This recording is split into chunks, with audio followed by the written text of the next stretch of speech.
introduction. Better now? Yes. Thank you for the introduction. Yes, I was gonna introduce myself, but you already did. Yes, I'm gonna talk about how we made the Tale of Bistun. It's an action-adventure game based on Persian mythology. I will start with the trailer of the game. Okay, please.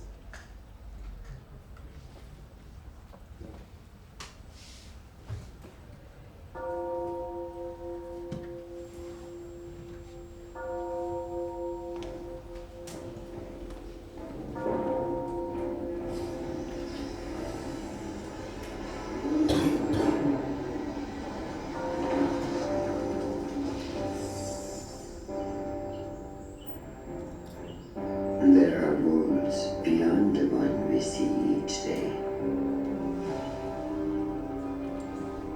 Therein dwell stories of love and sacrifice,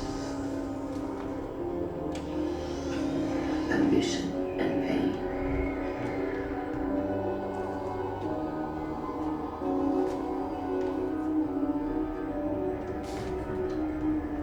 And in a realm of shattered dreams and forgotten souls, a story has escaped.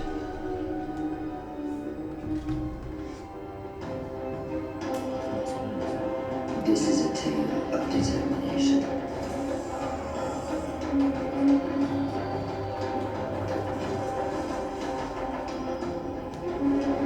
Of a man carving his place in destiny, forging a path through blighted lands, and confronting the greatest foe of all. But we are small, in a world of breathtaking beauty and startling indifference. Our lives but fleeting flickers in history's vast expanse, and weaving but a single thread in the great tapestry requires mighty sacrifices.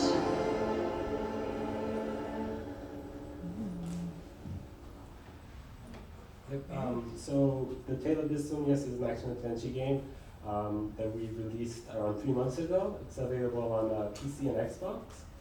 And it's our first major title that we released as Black Cube Games. We've released a couple of other smaller games, but the Tale of Bistun is like the first major PC and console game that we released. We're an Iranian team spread around the world, and the story is based on a 12th century Persian poem by a very famous Persian poem called Nizam Ganjavi. The poem is called Khosrow and Shirin. And today I'll explain the original story. I'll explain the game, how it's like to play the game, and then I'll explain how we try to incorporate Persian culture into the game. I will tell the story, but I won't tell the ending of the story. If you want to see the ending, please play the game to find out what happens. So the original poem is actually based on history as well. A lot of a lot of poems in Persian, a lot of Persian poets actually base their poems on history. The kings that ruled Persia throughout time. And this one as well is based on an actual king, Khosrow II, who lived in around the 5th century. And it's a story that is part real, but then part created by the poets. So it's not all real. But the story goes that the Khosrow is the prince of Persia. His father is the king, and his friend and advisor comes to him one day and tells him about an Armenian princess in the land of Armenia, and he explains like how wonderful this princess is and everything about her. And the prince falls in love with the Armenian princess just by hearing about her.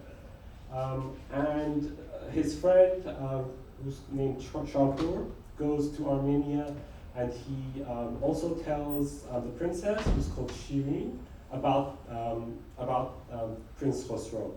And Shirin also falls in love with the prince.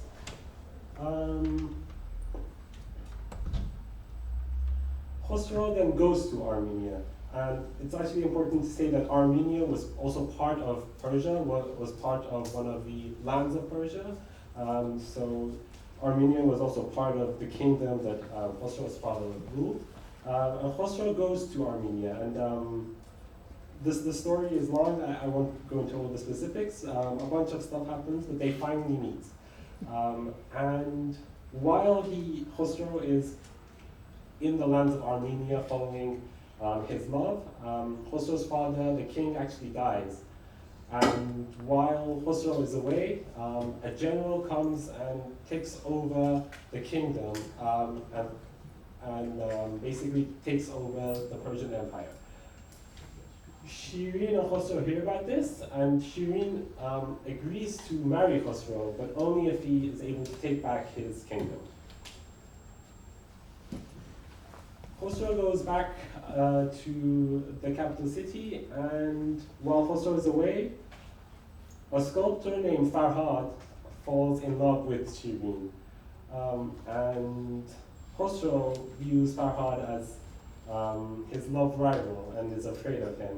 He doesn't kill Farhad, but he sends Farhad off to do this impossible task of carving out a mountain, the mountain of Bistun, to prove his love for Shirin. And Farhad accepts and goes out to carve out the mountain of Bistun. While Farhad is carving out this mountain of this stone mountain, he receives a letter from Khosrow telling him that the Princess Shirin has actually died. He is very heartbroken, and but is this the truth? Is Khosrow tricking Farhad? Did Shirin actually die? What is the ending? You'll have to play the game. So we took inspiration from this poem, this love story, to make the Tale of Bistun. Different mediums have different ways of storytelling. And while we try to keep as much as possible to the original poem and the original story, we couldn't just directly translate the poem into a game. Different mediums have different types of storytelling, are attractive in different ways. So if you try and directly translate a story from one medium to another medium, it gets destroyed. For example, if you want to translate a book into a film, if you don't take into account the way the films are interesting compared to books, the differences, you don't really get an interesting film. So while we wanted to create a very interesting game and we wanted to keep to the original story, we changed a lot of the original story so we can keep the game as engaging and interesting as possible.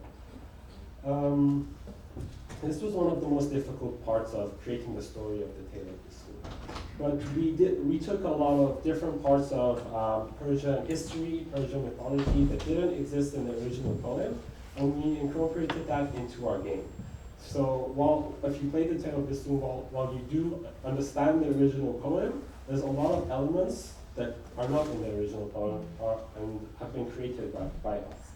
Also, something else that we wanted to keep in mind is we wanted to make something that is understandable for Western audiences as well. The original poem has a lot of Persian references that maybe a lot of people would not understand. So we took a lot of elements from that are very similar across different cultures, and we also adapted that into the game.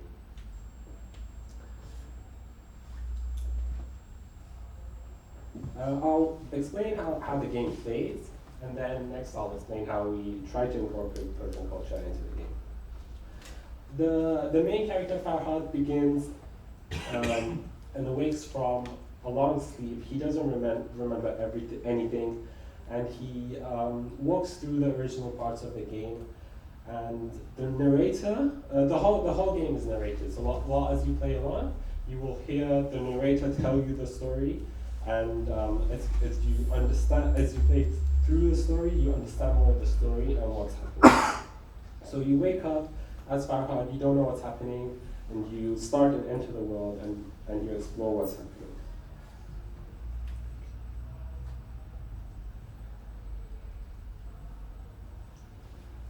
This is the narrator telling you. He asked himself. No, that's not the right question. Nor is where I'm going. A single terrible realization crystallized in his fogged mind.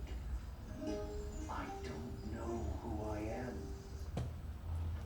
Yeah, so as you can see in this example, as you play the game, you understand more, and the narrator tells you what's going on and what's happening.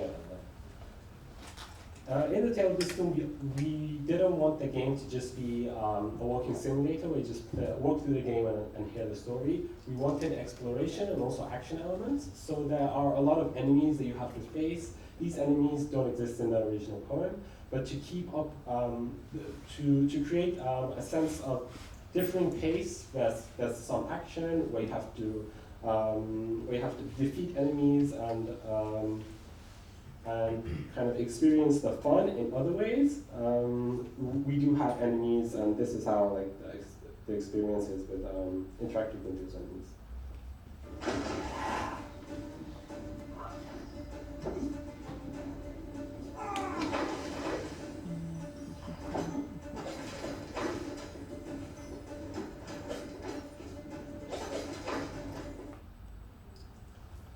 Each world, each level, when you enter the level, there's some phases of exploration, there's some phases of just walking and hearing the story, and there's some phases of combat. And we tell the story in different types of environments.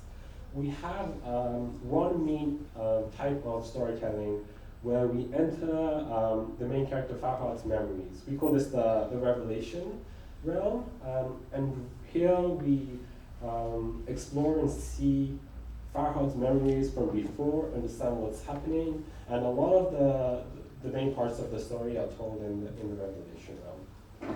We then felt despair, the kind that only the truly alone know. But he was mistaken. There was another in this ethereal place. Also in the revelation realm, there's a lot of puzzles, and there's some aspects to like explore and figure out how to progress through it while we're hearing the story as well. At the end of every level, there is a mountain that you have to carve based on the original story. The mountain is kind of a metaphor for something that you have to do that is really difficult. In the 5th century, carving out stone was one of the most difficult tasks, and carving out the mountain was really hard to overcome. And if you can carve out a mountain, there's nothing you can't do. And love is something that gives you the energy and inspiration to carve out this mountain and do the most impossible task. And love is one of those concepts that is understood throughout cultures and that everyone understands.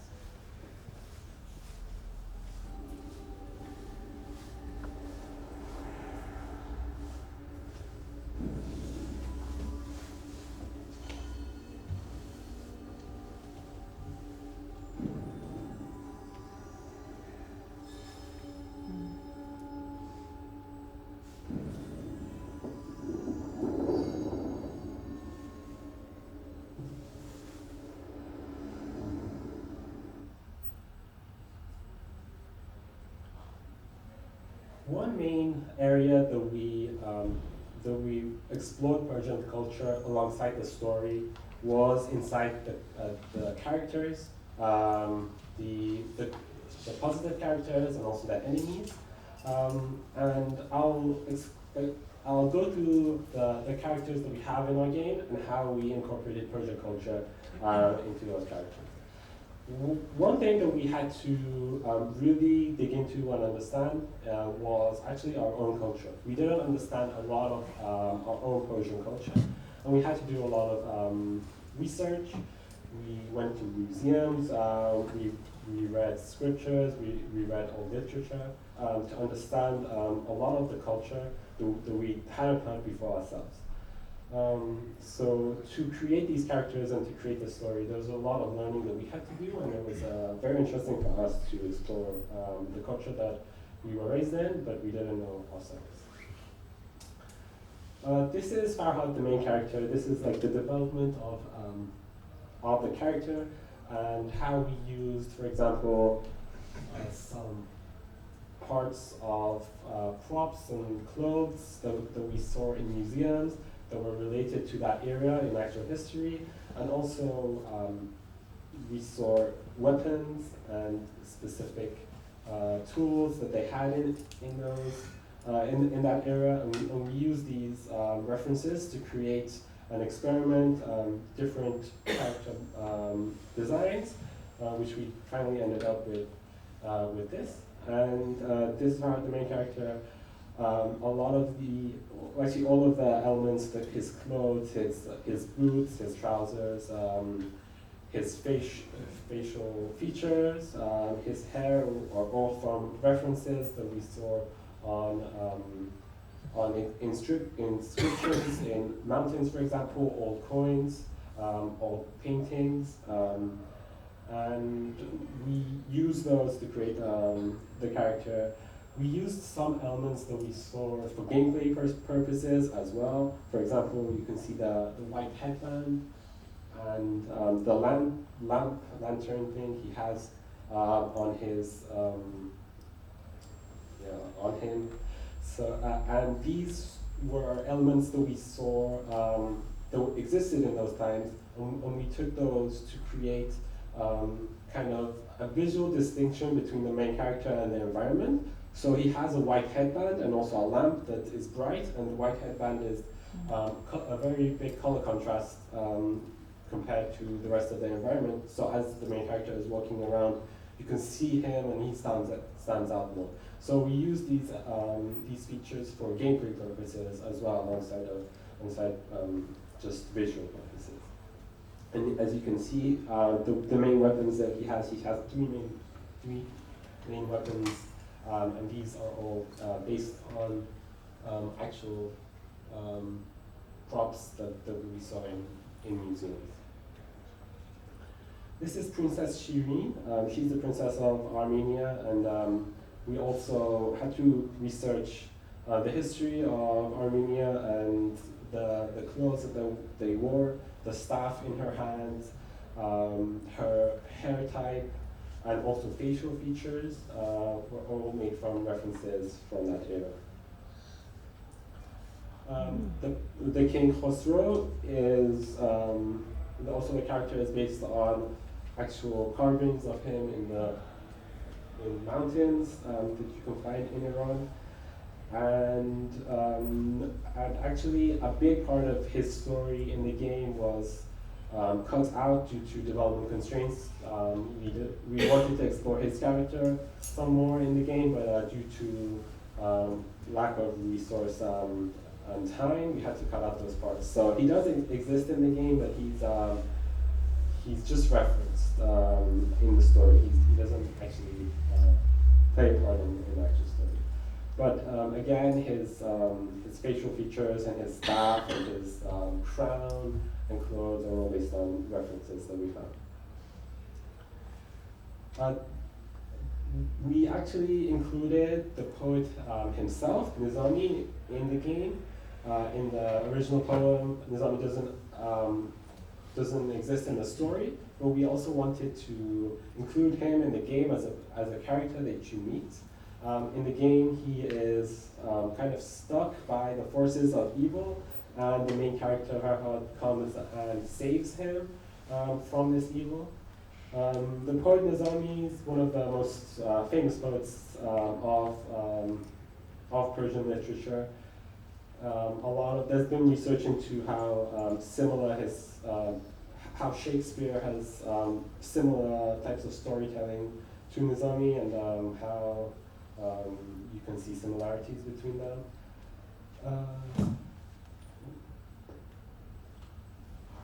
Anahita is an old Persian goddess, and also doesn't exist in the actual story. We needed a character that helps Farhad alongside his path, and we introduced an old Persian goddess. She is the god of water and also the protector of women, and we saw that her character in Persian mythology fits really well with the type of character that we needed inside of the game. So we introduced her as a character that helps Farhad along the way and wants to get him and help him reach his goal. Also, this character has a pomegranate tree in her hands. The pomegranate is during that era, the religion of Zoroastrian was the main religion in Iran, and worshippers had a pomegranate branch in their hands when they had to worship. So that's a reference to that. In her right hand, there's something that in Persian mythology is called the Far-e-Izeli, which means which is given or the king of the time possesses when and it means that they are just king, and they use their power for good. Anahita is the protector of this ring, and it's her duty to give this to the king and take it away whenever she feels that the king is not just anymore, and that's what she's doing right now. She wants to help Farhad to, and she feels like the king has to, the king's ring has to be taken away from him based on the stuff that he's done.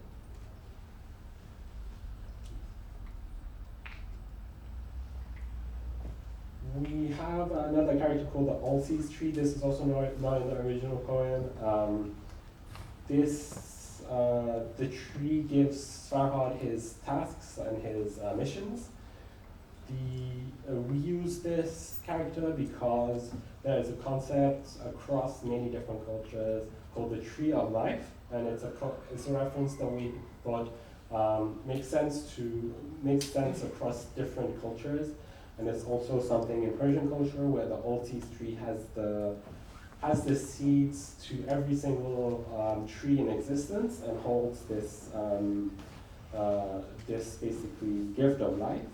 And it's also a reference to the environment and a representation of nature. But we chose this character basically so as something that is understandable across cultures. We have different types of enemies in the game. They were referenced from Persian culture, but the enemies that we have were originally created from game design rather than culture. So we needed different types of enemies for game design reasons. We created a list of specifications. For example, we needed some enemies that were small and easy to kill. We needed some enemies that were ranged. We needed different types of enemies. And after we came up with the game design of the types of enemies we needed, we went into Persian culture and Persian mythology to find out what types of different characters exist, and we incorporated those characters into the game. I'll go through them. I'll go through the enemies now. The most simple type of enemies is what we call vultures. They are small and easy to kill, but there's a lot of them. And it's like the most simple type of enemy are hard to encounter. And they also exist in Persian culture, but there's a lot of different types of, it's like a lot of different artists have created it in different ways, and we basically took a lot of inspiration from those and created this small character in cartoon.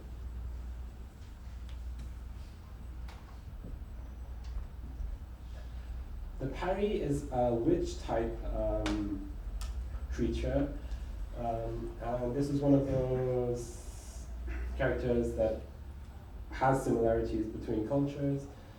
In Persian culture, the Pari isn't always a bad character, it's not a negative character, but we chose her to be like one of the enemies in our game. In Persian culture, she has a very convincing voice and like a beautiful voice where she can trick people using her voice, and we use that to as her type of attack. And like in the game, you can see like something coming out of her mouth and attacking you. This is the Div enemy. This is so in Persian culture, the devil is called Ahriman, and the children of the devil are called Divs. These Divs are like one of the main types of representations of evil in Persian culture, and that's and this is basically our representation of a Div, and he's one of the main types of enemies that you encounter. You can see like different types of elements. There's like human elements to the Div, and also you can see the hooves, which were all based on references. The Gariban is a soldier that is a symbol of the government blocking you and stopping you from what you want to do. It's based on the Sassanid soldier from that era. The spear and the shield and the spear are based on actual spears and shields that were left over from that point. But we also created the character based on a lot of stone carvings and coins from that era. The Velgard is a type of enemy that was created from the actual poem. In Nizami's poem, there were people who made fun of Farhad for what he was doing. They made fun of him because they thought what he was doing was futile, and he was stupid for trying to carve out a mountain for love. So in the game, there's a lot of when you encounter them, there's some of them that are kind of trying to make fun of you, and they throw stones at you and other things that they can find around the area. Some of the elements on the character were also elements that we saw influence from normal people from that era, like the dagger and his necklace. The Guardian Div is another type of Div. It was created more for gameplay reasons. We need a bigger type of Div for some of the levels. And the biggest type of enemy is the Bistun Div, which is a representation of the actual mountain. It's the final boss in the game, and it's the silhouette of this character is like the actual mountain, and it's like the final obstacle that you have that you need to defeat before you reach your love. And for this character, there's elements on the actual character that exist in Mount Bistun today. Mount Bistun is a real mountain that also exists today. And for example,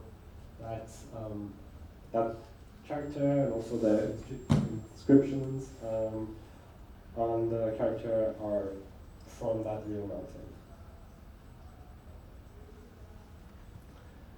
The next area of conveying storytelling is the environment that we use in the game. There's three different types of elements in the environment. there's nature, there's the architecture, and also there's the magical realm. We try to, throughout the progression in the game, at the beginning you see more of nature, and as you play through the game, you see more of the architecture and the effects of the people on the nature. And as you move forward, you see more inscriptions and also more references to the king. This gives some degree of progress, and also it feels like you're closer to the king and also closer to Princess Shirin. For the environments, we use a lot of the same colors and palettes as the environment around the Mount Bistun in Kermanshah of Iran. And we try to use a lot of the same architectural styles as well. But the game also has a day and night phase. This is more for progression. You can see after each level, it turns to night, and then the next level is a day. Here you can see some, as you progress, you can see inscriptions in the environment, and you see more and more of these as you near the end of the game. The magical realm is a combination of the environment and also the architecture, but it's more a representation of everything that's affecting Farhad and what's in his subconscious. So while it's very magical and not based on reality, you see a lot of the same nature and also the same architecture in that phase of the game. The UI, we try to keep as simple as possible. We didn't want to distract the player from the actual game on the UI, so a lot of the UI is very minimal. We just try to create some symbols and icons based on elements from the poem and history to create different icons for weapons or abilities that the player has. But it's all very simple. For research, those of us that could went to the actual mountain. We saw a lot of the inscriptions in real life, a lot of what the kings from that era created in real life.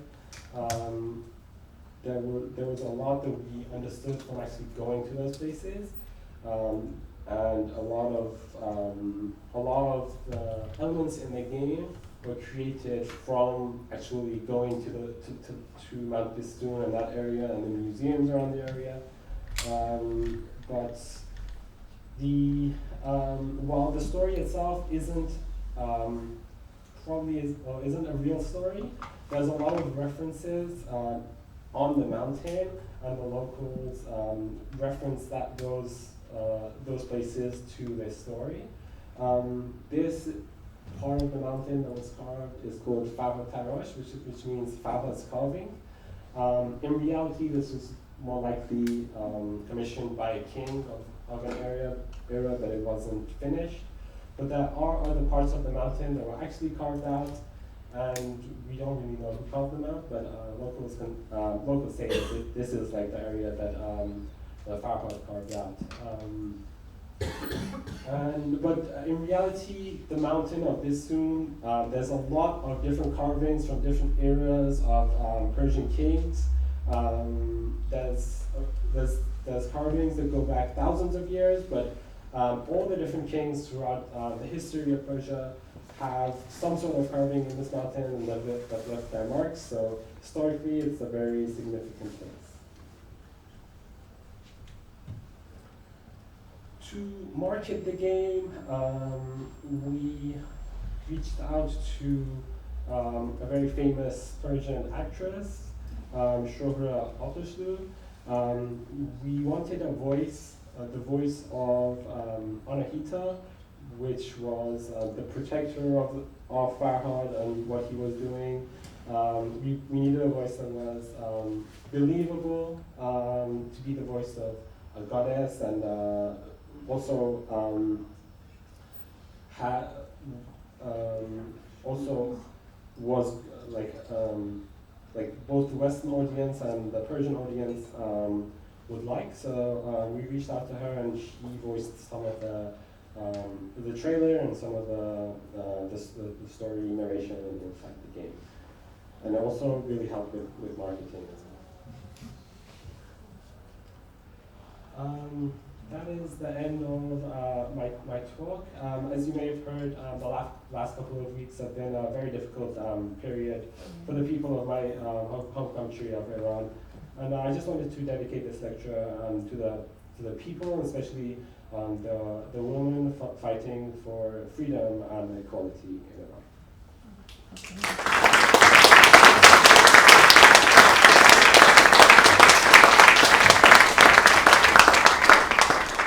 Thank you also for the last slide, it was important. Avete qualche domanda? Do you have any question? I have a question for you. How was the reception of the game in Iran? Do you know how it was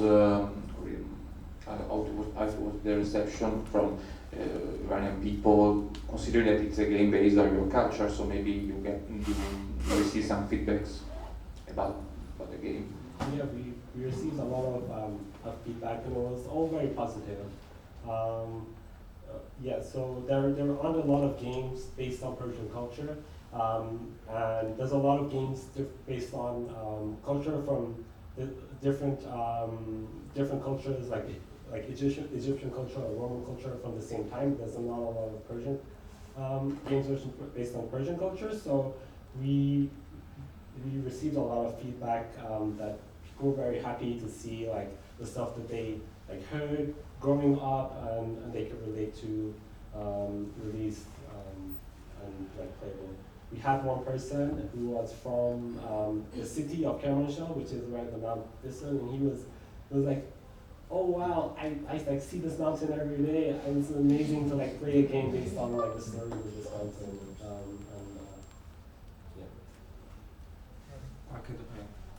Qualche domanda? Thank you. Thanks for the talk, Ali. Andrea actually stole my question. But I'll ask a different one. It seems like development, it seems like a big game and a bigger team, so I was wondering how big is the team and how did you manage to fund? Is there also the possibility to tap into Iranian funding because it's picking up Iranian culture, or is it just funded through traditional game publishing stuff? Yes, so the team is 10 people full-time. There's other people that like maybe 5 or 6 people that work contract-based, but 10 people, so 5 artists, 3 developers, and 2 game designers that are working full-time, that worked on the game full-time, and it took maybe 3 or 4 years to develop. We self-funded like half of it. The rest, we had a grant from Microsoft and also a publisher, a Polish publisher called IMGM Pro that also funded the rest. So there's no public grants from Iran or something to do No, games, right? Or from other countries maybe, because you're picking up cultural heritage and stuff like that. Well, the biggest restriction there is because of U.S. sanctions, it's impossible to do business with actually Iran. So we didn't have any direct funding. It's like impossible. It's not possible to do. So where are you based? In the Netherlands. Okay. Thank you.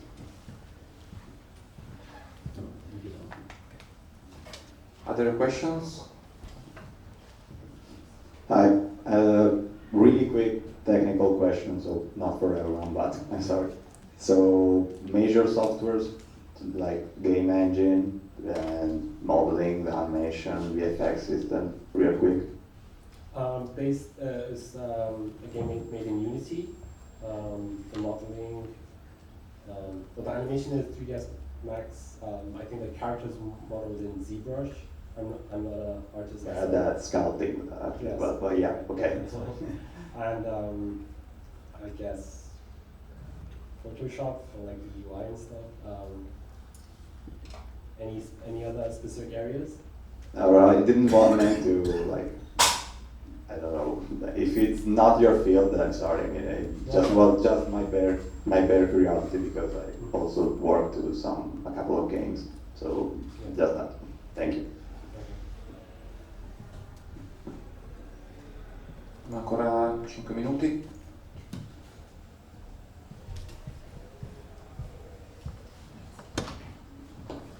So, thank you again for the talk. I have actually two questions. The first one is, what was the biggest, most significant difference from the original material you had to make in order to make the game, and what was the reason behind it? Was game design reasons, narrative reasons, or whatever? And the other, I was curious, what was the, so you said you had went to museum, I guess you also had to interview locals and so on. What was the reception of the people when you said you were going to do a video game about something that can be perceived as a serious topic against video games which are not serious topics? Obviously, we know it's not like that, but I was curious to know about that. Yeah, Thank you. That's a good question. What was the first question? What was the first question? The first was about the biggest difference between the original material and the game. Yeah. So I guess the biggest difference was in the poem, Farhad doesn't have like enemies that he has to combat, but we didn't want, we wanted to basically make a game that was fun and engaging, so we added the elements of combat and different types of weapons that Farhad had, and different abilities. That you kind of, you have to do stuff to get those abilities. In the original poem, that stuff, none of that exists. So just to keep the gameplay engaging, that's, the combat is something that we added. That's, I guess, the biggest difference between the poem and the game. And I think that's part of the different types of media that I explained at the beginning. It's kind of like, if you want to make a fun game, you need to make it, you need to add, if you want to make a poem into a fun game, you need to add some sort of elements that are fun. And we try to do that with the combat. But about asking the locals or the museums, it was very difficult convincing the people who worked at the museums to give us like more information or like some sort of like more guided tours. After we told them we were making a game, they didn't really understand like what does it mean to make a game out of like all of these like historical like things in this museum. So we had a hard time convincing people to like take us seriously, to basically tour us through the stuff that we needed to.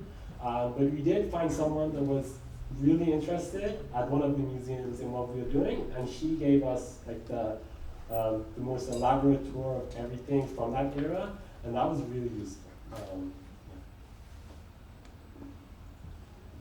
Thanks. Abbiamo tempo per un'altra domanda? Se c'è. Last question? Okay.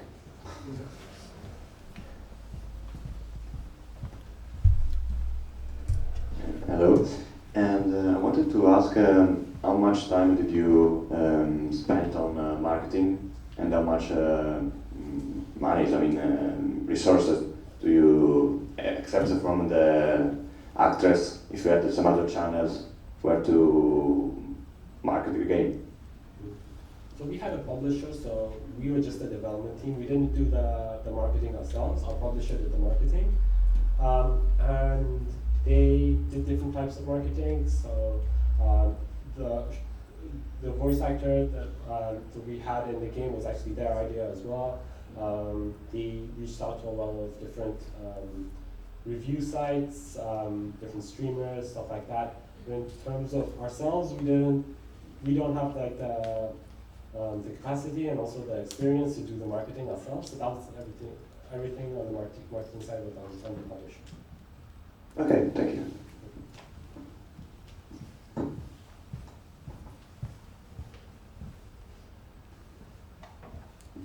Ok. it's lunchtime. So thank you, Ali, again for your lecture.